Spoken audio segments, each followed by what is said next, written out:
From the pitch to the sideline, the calls that shape the game. Welcome to Excellence in Action, the referee show here on IslandStats.com, where we dabble in the world of officiating, dissect the decisions, and celebrate the men and women in the middle.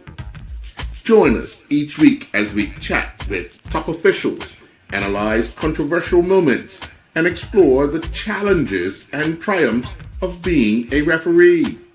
Get inside perspective on the rules, the pressure, and the split-second judgments that can make or break a match.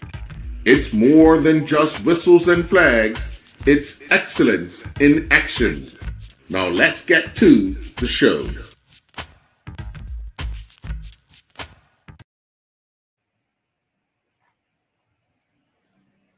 Well, good evening and welcome to this edition of Excellence in Action on Referees Corner here on IslandStats.com. I'm your host, Earl Baston. I am joined this evening by Charles Anthony Francis, Mr. Tracy Adams, and Mr. Lloyd Christopher. First of all, gentlemen, thank you very much for joining this evening. I asked the chairman because I wanted to speak to what I would call senior people within the organization to just get a gist of what it's been like for each and every one of you since you transitioned from being a player into a person that now is in charge of matches.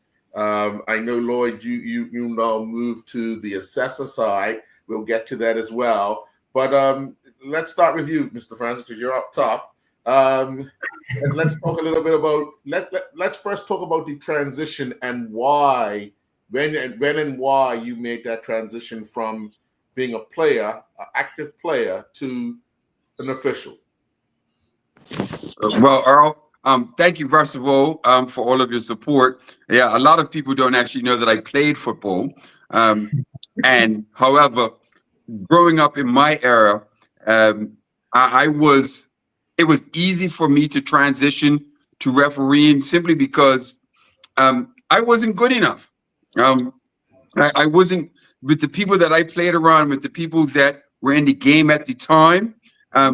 I was never ever going to make a premiership side regularly, and so I'll never forget. DeRoy Butterfield asked me one time when I was playing. We were playing down Shelley Bay. He said, "Listen, why don't you just come try refereeing?" And that's all she wrote. I realized that I could actually be a very good referee, and I would always be able to give back to the game. Okay, all right. Well, that's as honest as you could be, Mr. Adams. Well, my track was a little bit different. I was able to make the teams that I played for, but Stuart Crocker at the time, we were both police officers, and he actually suggested that I try refereeing, and I said, okay, I'll give it a go. And he said that you're going to be around some high quality guys. So I said, I'll give it a try. And he told me to have a word with Gregory Grimes. So I met with Grimes, and Grimes was actually, I would say, the person that sort of got me involved in refereeing itself. I used to referee a lot of youth games, so I didn't really have a problem in making decisions and controlling games. But if I had to say anybody that really paved my career for refereeing, I would have to say Gregory Grimes. Okay. And Mr. Christopher, you came through along with what we consider a youth explosion, and now you transitioned to exploding the whistle. So that transition for you. Yeah, like you said, I grew up when I was playing for Denny Town during the youth explosion era. After I finished playing in the early 2000s, I went into coaching. I was coaching Denny Town's youth teams because my daughter played for them. Mm-hmm. And while I was coaching, a lot of the times we were short of officials, so I would go in the middle and officiate the games and try to coach at the same time. So I did that for a number of years, and then I was asked to come to a referee course because if I'm interested in officiating, and I was like, should I go on this course? I was really hesitant because my objective was never to become a referee. I was satisfied with just being a coach, and after I finished coaching, I was like, I want to do something, but I am not sure what it is. But I said, let me just try this referee course. So I went on the referee course. I became very interested and intrigued in the course, and it just spiraled from there. Then I would start doing youth games, and then after more practice, started doing first division games, then even ended up doing premier games. And then a few years ago, the thing that's called, which nobody tells you when you're young, this thing is Yes. that's not with me. So, okay, well, I'm not able to run up and down the field with the whistle anymore. How else can I contribute to the sport? So then that's when I found out about assessing. I was introduced to assessing. I was like, hey, this seems to be a pretty good avenue in which I can take because I enjoy teaching. I really enjoy teaching. And me as an assessor, that is allowing me to use the attributes that I have with my teaching attributes. And I am thoroughly enjoying this avenue as to being an assessor, especially because, like I said, I can't officiate anymore due to my legs not wanting to do what my brain is saying with regards to getting up and down the field. I heard that. Tracy, did you see yourself officiating as long as you have?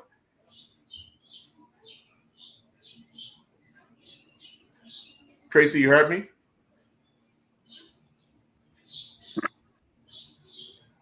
Tracy? Okay, for some reason he can't hear me. What about you, Francis? Did you see yourself officiating as long as you have? Never. I didn't. I never expected how powerful and how influential refereeing will become in my life. I never expected to be doing this for this long. It has been really enjoyable having become an official. And again, as Tracy said, we got introduced to the joy of refereeing by Greg Grimes.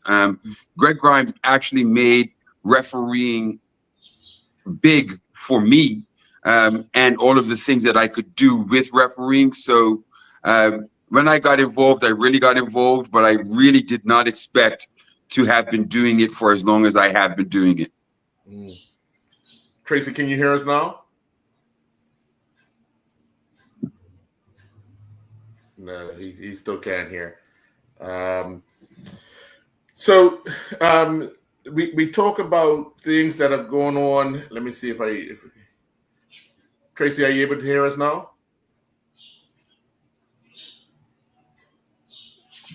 Still no? It's a wonderful thing called technology. Technology, yes. Yeah. Well, let's see if he can go out and come back. But yeah, when we look at everything that we've been going through, there's always been a shortage of every year. We who I was in charge. There's a cry out to the or call out to the clubs, call out to spectators, to anybody interested in officiating. Put your name forward. Lloyd, clearly, but as while I'm speaking to you as a former president of the association, and current president is Mr. Francis. But why from the inside, why do you think there's a challenge for people to put their hand up and become officials? I think one of the main reasons is that people don't really understand what it is to be an official. And the number one thing that they say when we go out to ask individuals is that, oh, there's too much abuse. Right. Is there abuse? Yes, there's always going to be some sort of quote unquote, I don't would like to use that term abuse anymore, because the referees have the power to manage the games and to manage the abuse. If a player gets out of hand, following abusive language towards any of the match officials, the referee can do something about it. If the benches or coaches are abusing the officials, again, the referee can do something about it. If fans are abusing any of the officials, again, the referee can do something about it. The referee can actually stop a game, go to the match commissioner, and tell them that this person over there needs to leave the grounds, and the game will not restart until that person leaves the ground. The referee does have that power, but I know at times we don't utilize the power or the authority that the referee has at some of the games. So that's why and then the abuse or the language just keeps coming towards the officials from the fans. But we, as the officials, we have the authority and the power to manage that. Sure. Let me find out. Tracy, can you hear us now? Yes, I'm back in now. Okay, welcome back. I caught the gist of it, and I'd like to say I agree with everything that Lloyd has said there. But what I find surprising is that, I mean, just in my game on Sunday, I had a player say, "I can't swear to my own player," and I'm like, no. We're trying to tidy up the language, and it's just unbelievable that they want to use foul and abusive language as common language and believe that it's okay. They hide behind the banner that they swear in the UK, they swear in other countries, and they accuse the referees of trying to ruin the game because they want to swear. And quite rightfully, we really need to tidy that up. Yeah. Francis, I'm going to jump to you real quick because a few years ago at Bernard Park, a referee did have a fan removed from a game, and it kind of initially it was going the wrong way, but I believe because he was involved with a club, the club kind of got on him and he offered an apology and so forth. But the bravery of doing that, do you think the members of the referee fraternity have that support if they do decide, it is getting out of hand and we need to do something about somebody in the crowd right now? I can honestly say, Earl, not only do we have the support, but we have the backing. As the current president of the Bermuda Referees Association, if any of my officials have to stop a game for any reason, we're supporting them. The best part is that the association is supporting us, and the clubs, for the majority of the case, will also provide support. We're in a very good space with support. I think much of the issue is a lack of understanding of what it takes to be a referee. And so I can always stand up right now and say that we have the support of the clubs, of the association, and of course, all of my match officials know that they have my support when we are trying to clean the game up, as Tracy says. Mm-hmm. Now, one of the things, and any one of the three of you can answer this, one of the things that we see globally, if a team loses, it's always a questionable call from the referee. It's always or from a referee assistant didn't call an offside or something of that nature. In the world of football, why do you believe that the officials are the ones who take the blame that don't miss goals from 6 yards out? Well, I could say 9 times out of 10 that the reason being why they blame the officials is because the officials are not going to say anything back to the players if they're blaming us. Whereas if they blame another player, that player is going to go back at them. They can have a confrontation on the field. But if they say it to the referee is not going to have that same confrontation with them. So they feel that they can easily attack the officials.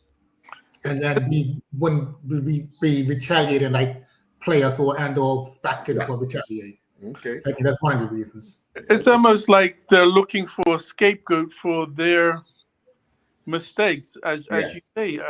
I tell guys before all of my matches, we're not perfect. We're not going to get everything right, but when you miss a goal, when you kick it wide, when you make a mistake, no official's going to curse you, call you names, or offend you in any way. And just understand that we're not perfect. And if we make a mistake, the game still goes on. You have 90 minutes in which to win a game. Just do your best. Mm. And I find, that helps. That little speech prior to most of my matches helps me have smoother games. Sure, sure. Francis, I thought you were going to say something at some point. Oh, no. My colleagues are taking care of it. But okay, so and I'm gonna ask you this because I know a lot of people will say this. Francis, when you walk onto the field, do you hear spectators? Do you hear that talk of, oh God, we got Francis tonight? If I don't hear it, Earl, I'm at the wrong place.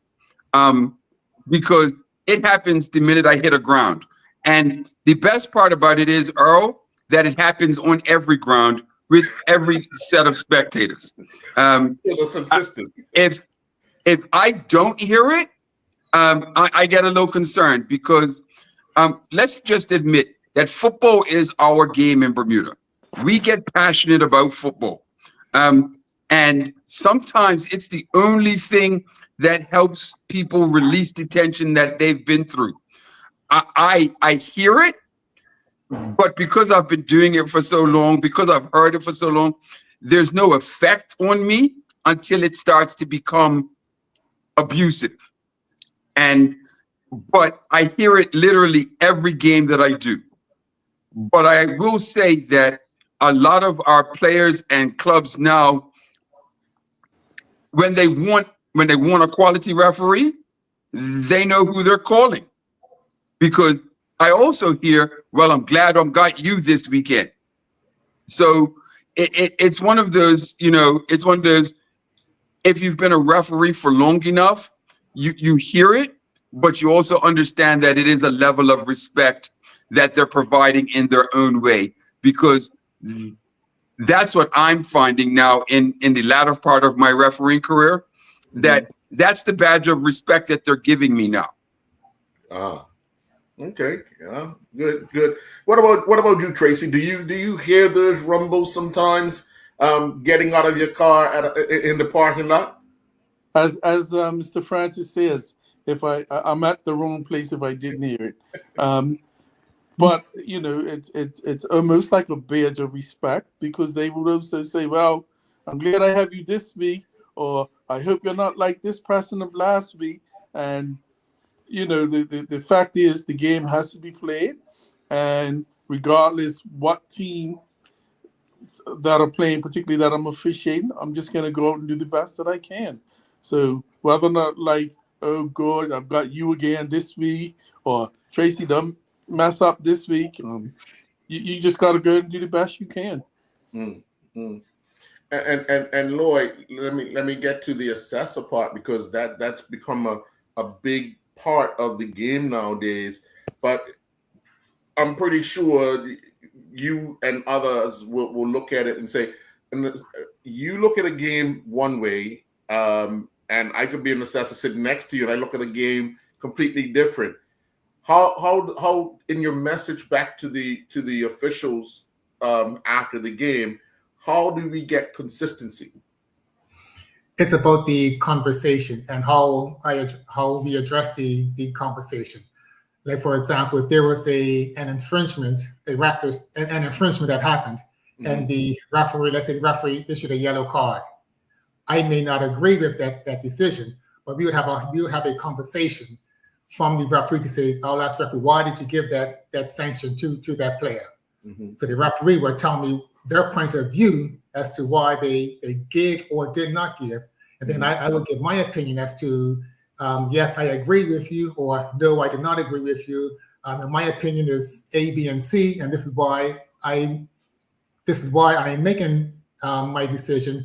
And if you were to be in a different angle, or if you were a little bit closer to play, or if you were a different proximity, you would have been able to see what I saw from the sidelines. So it's always about a discussion with regards to the decisions that the referee makes. Sure. Francis, the changes in the laws of the game, they've changed through wording, because the infringements are still the same, the offenses are still the same, but the way they're worded now changes the process of when you give a card or when you indirect, and so the changes in the language of the game. How difficult is that for especially when you've been officiating for quite a while to process all of that? And that's a very good question, Earl. Lloyd and I have been instructors for years, and they're changing the way things are worded literally every year. We know that in July we're going to get different interpretations of the law, and we spend a lot of time.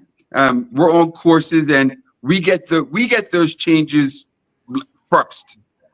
So, our instructors decide on what word they're going to say. They teach us, and then we come back and we teach the referees. It is amazing at how now our players are gaining a little bit of knowledge of the law, and that little bit of knowledge is making them a little bit dangerous because they do not understand those little nuances. Mm-hmm. And the fun part about being an instructor is the ability to show players and teach players and clubs what those new interpretations are. And we try to do that before every season for all of our clubs so that the players understand what the referees know. We also spend a lot of time preseason with the referees, making sure that we've embedded any new interpretations in. And so you'll see all of that. And if you listen to the fans, and this is why I like your show, Earl, because I know that we could come here and we could talk about, new interpretations of law, and some fans will never get it. Some players will never get it, but it isn't as difficult as a lot of people think it is because we've been doing it for so long. So small interpretations no longer affect us until they start bringing out big ones. Big ones are very difficult. The biggest one we've had recently has been the interpretation of handball. Mm-hmm. That has caused us a lot of problem because nobody else but the referees know. And so those are the things that we have to deal with as referees. But we do spend a lot of time training, and we do spend a lot of time teaching match officials on what those are. And we go out and we just execute. Yeah, without a doubt. I mean, we see the what we call controversy week in and week out, not just in Bermuda, but all around when the interpretation is on the field one way and somebody else is thinking something else, sitting somewhere else, analyzing it. But Tracy, let me ask you, because I often ask the youngsters this question. When you're in the middle, what is the biggest challenge you have when it comes to an offense?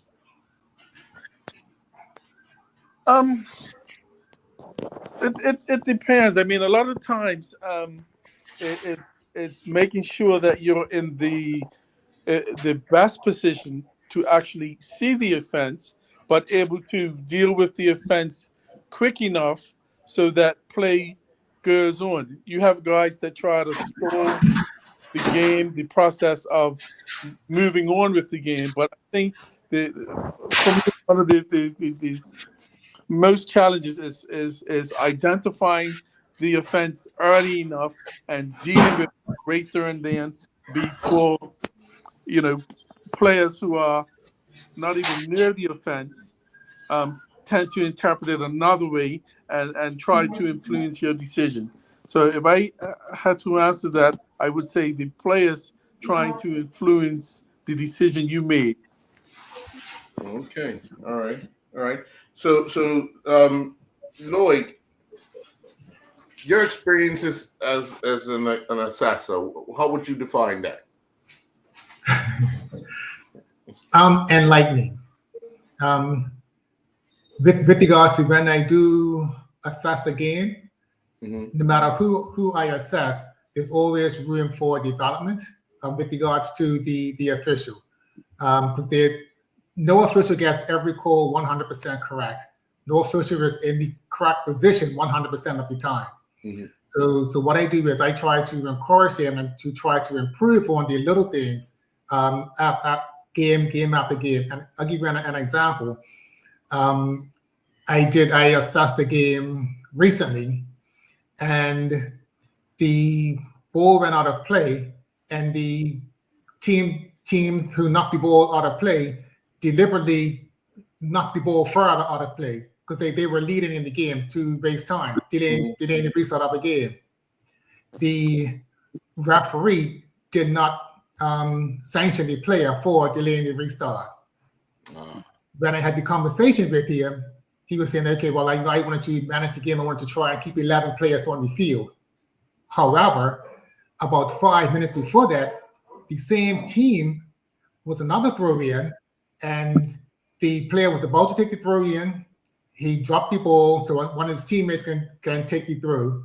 The referee gave him a card for that instance for delaying the restart. So we had two situations during the game where the referee sanctioned one player for delaying the restart, but did not sanction the other player for delaying the restart. And to me, the second offense was more serious than the first offense. But he did not sanction give the card for the second offense because it would have been the second yellow card. So during the debrief, during the conversation, I had the conversation with him. He explained his view, and I explained my view, and also with regards just to being consistent on the field during that game. Then he should have been consistent with regards to the cards. If that other that first incident would not have taken place, and it was just that second incident, then I could have understood him saying, okay, why you want to keep 11 players on the field, because it didn't knock the ball too far away, like he didn't kick the ball where it took minutes to recover the ball. It was just like knocking the ball out of play.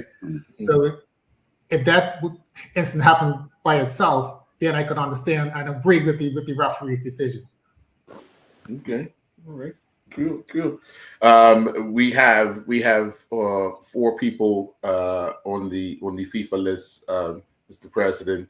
How encouraging is it for you guys to stay active whilst they will be, because eventually we'll be short again because they will get called on international duty. So how encouraging is it that you have these 4 on the list? They'll actively be going to do international matches and so forth, and then there's right behind them. So how encouraging is it for you as a leader of the organization, knowing that we have this first step completed, and now it's on to bigger and better things? I can honestly say, Earl, that this is a dream come true. One of the reasons I'm still around is because of just that. Because we made a promise to Mr. Grimes that we would ensure that we got a team on the FIFA list again. That job has been accomplished. The big thing now is, I can honestly say, Earl, I'm trying to get out of the way so that they can start to take over. Having been doing this for as long as I have been, it becomes natural to me. I'll never forget one weekend, we had the weekend off and there was no football, and I was completely lost because it's instinct that anytime between September and May, every Sunday or every weekend we're doing football. But it's now come time for, I guess, for us guys to begin to back away and let those youngsters take over, just like somebody did for us. And the joy around the organization that we now are international again, and knowing that we have internationals coming behind this group is what's making it really, really easy to begin to decide, well, it's time to come off the field let them do the job so that, Tracy, Lloyd, and I can instruct, we can assess, and we can bring the next generation through. And there are a lot of referees in the next generation. They just happen to be young. They just happen to be real young. So the fact that we're still around is because there is that little gap. We're looking for 33 to 36 referees every weekend. That would make our jobs lovely. If we had 40 referees, that would make it even better. They're coming, Earl. They're just young right now. And we're going to have to be able to weather this particular period of time while they are coming. You can look around the island any Saturday watching all of our children's games, and you see those bright neon yellow shirts. Those are all our referees. Those are the young people that have been training, and they come out to training when we call it. Those are the ones that are coming. And so we have to make sure that we maintain our progress. We maintain the sustainability. We don't want to burn our young referees out. We now have referees that literally are demanding to be able to do senior football. So now as senior officials, we have to be able to take care of them. We have to protect them. We have to give them the opportunity. Lloyd comes through assessing and providing them with coaching and mentorship. I'm trying to get into Lloyd's position so that we can do more of that, because I'm done, Earl. I've done everything I possibly can on the field. I have been blessed for 36 years to have been an official. It's time that the young people begin to step into this space. And I'm going to stay around long enough to see the next generation as an instructor and as an assessor. But it is very, very exciting. Our future looks really good as referees. It really does look good. So I understand that we have a low that we need to handle, but our future is bright, Earl. It really, really is. Tracy, Francis spoke a bit about that youthfulness that is coming through. Working with those youngsters weekends and sometimes training with them as well, what does that give you a sense of taking them out on the field when you go out on the field, I'll reflect the fact that you gave a youngster an opportunity to officiate the last few minutes of a game. You took the flag and let them take the whistle. So for you, what is that like? Actually, that was another official that actually did that. Another official, but you were there, right? But what I would say, it gives me a sense of pride, mentoring and helping these youngsters develop, particularly in the Premiership and in the First Division. I mean, for them, this is probably some of the biggest games that they're going to be a part of, and they're excited about it. So, as Francis says, we got to take care of them. We have discussions, particularly after the match. We have conversations about, tell me something good that they did or that I did, and tell me something bad. Tell me where you think there is room for improvement. It's about making them feel a part of the team, a part of the game, and get them to offer some of the things that they see. I think that by them being engaged and involved, it helps keep them interested. So I do get a sense of pride in mentoring and helping the youngsters, particularly in the games that I do. But I also want to say that I am extremely proud of our FIFA officials that we have on the list now. I've watched each and every one of them come through. I didn't get on the FIFA list as such.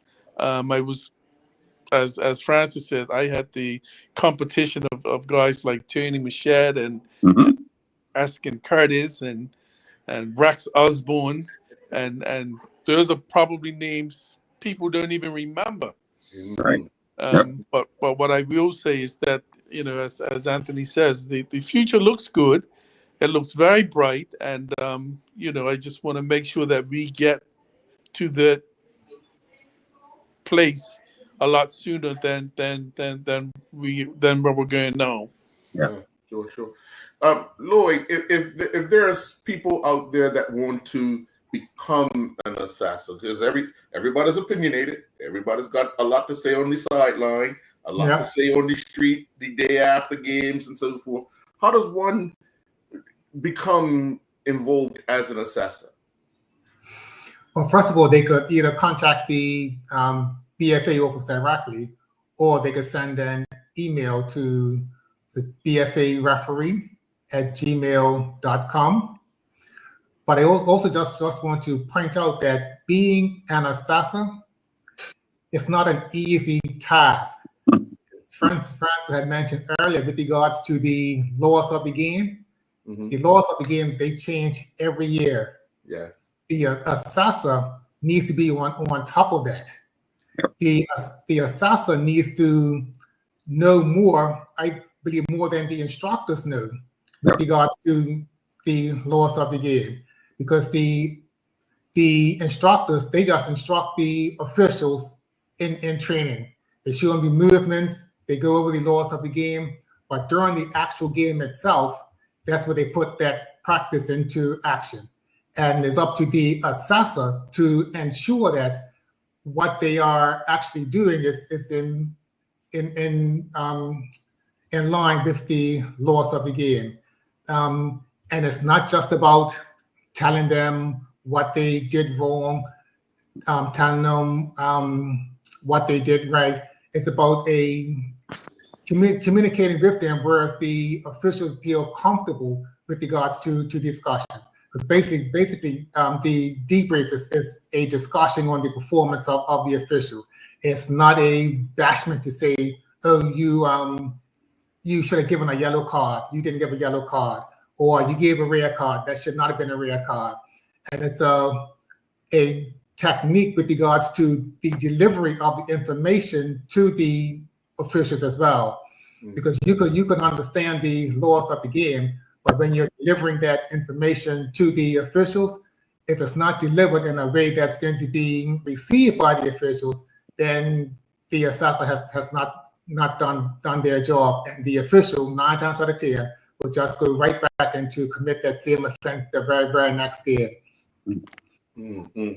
So there's a lot to it with regards to being an assessor, not just going out there and just thinking, well, I'm going to tell the referee what they did well, what they did not do well. Yeah. Francis, let me ask you about referee recruitment. What is the BRA's plan for that? We are doing everything we can to recruit. We're pulling out all the stops as we normally do. Of course, we're being assisted by the chairman of refereeing, but we're doing everything. We're asking everybody we can. We're trying to get to players that are transitioning out of the game. We're trying to get to clubs and coaches on if you have people that you know are not going to make your first team, send them to us. We're trying to we're in the schools. We're not even trying to get into, we're in the schools running coaching courses, referee coaching courses. We're doing everything that we can, but let's be real, Earl. Being a referee is a different sort of animal. Okay. You have a different level of character as a person. Refereeing is fun. Refereeing is enjoyable. Refereeing will take you all over the world if you get in and you do the work. But refereeing is not easy. The character of a referee, the man management, the leadership, the decision making, the critical thinking, the fitness level, all of those things lend themselves to a very unique characteristic of person. And it's as much as it's enjoyable, it is not easy. If you look at me and my colleagues, you already know like what the characteristics are. Lloyd played for Dannytown. Tracy played and refereed. I played and refereed. So, and all of our referees tend to come out with the same characteristics. They're quality leaders. They're critical thinkers. They're decision makers. They have a drive and passion to ensure that the game is beautiful. That is what we're trying to recruit, and we're trying to do it at the youngest level we possibly can, so that football can take over and build those characteristics in our young people. You have a lot of people trying to run the country in the next election. We can get a few of them to come on board, and if they want to be leaders, if they want to be. If you can, Earl, if you can manage 22 people in a highly intense game, and everybody walks away, and everybody's okay with what you've done, that's leadership. You're going to have to take the flack, because everything that goes wrong is going to be your fault. But when it goes right, Earl, when I know that when I walk away from a football game and everybody, the fans and everybody are going, well, that's the right result. You feel a sense of pride, because nobody's going home with the referee. Right. The players will hang out around the bar and they'll talk about all the mistakes they made and how great the goals were. But the referees walk away with just that sense of pride that they made the game beautiful. Now, you guys were mentioning the youthfulness that is behind you guys. The carrot that we dangle now is these 4 that are now on the FIFA list, but the ones behind them are extremely young and have quite some time. How do we encourage them to stay the course to become international officials? That's me again. Let me. I'll go ahead, Trace. I think a little bit of a disadvantage that we have is that many of them are really, really young, and a lot of them are going off to school. And it's during that time that they're away to school, they get distracted with other things that we struggle sometimes to keep them. So, yeah, we use the fact that, they can become FIFA referees and get trips around the world. We try to encourage them to be a part of some of our cup and more important games that they are excited about. So, there are small things like that we do, but we do struggle during that period in which they go away to school, when their focus might change to something different. I'm not one for the chairman, because I know if he's not listening, he'll listen to this part. Maybe he needs to get on the CONCACAF committee and try to get some link ups with some schools, so when these young people go away, instead of being a player, they could be an official. Yeah. In those capacities, get a scholarship as being an official as opposed to a player. That's a suggestion or something that can turn the screws, because that keeps them involved. Yes. So let me ask you a final question, each and every one of you. Perfect world. What would be your dream match to officiate? 2 teams. Francis. In the perfect world? Perfect world. 2 teams that you would love to be in the middle officiating. Be any year. I would love to officiate the El Clasico. Okay. The El Clasico. Okay. Real versus Barca. Okay. At the Nou Camp. Okay. All right. Tracy? I'd like to do a in Dreamland. Yes. A Brazil-England match. Oh, boy. I think that will be exciting. You don't speak Portuguese. Which means I don't understand the abuse. Yeah. All right, Lloyd. If I had to choose a match, I'd probably say Manchester Derby, but it might get too might Yeah. get too caught up in the game because I'm a United fan. So Well, just go sit in the stands and bloody whistle from the stands. That's what everybody else does. Well, I want to thank you, gentlemen, for joining me this evening. I think not enough is said about people such as you guys keeping our game going week in and week out, season after season, because we see players come and go, but we see the same people attempting to make sure that football is played season after season. And I think you get more abuse than you get a thank you. And I'll say it tonight that I want to thank you guys for keeping football going. And it's an inspiration to those youngsters behind you that are coming through. And eventually you'll be sitting on your couch or sitting in the stands watching them week in and week out do what you have shown them how to do as a leader of the referee fraternity in Bermuda. Yeah, well, right? one final thing, Earl. I know it might be a little difficult, but let's try not to use the word abuse. Okay. Let's just try to change the terminology to game management or something along those lines. Yes. Yeah. Let's try that way. Just get rid of that word. I don't have a problem with that, sir. Yeah. As we said earlier, the wording has changed for these offenses, so we can change that word as well, and we'll try to do that on a regular basis. Unfortunately, I'm a little bit different. I have a different view with that part of it, and that I agree that we could change it to game management, but we have to deal with the reality that we get abused.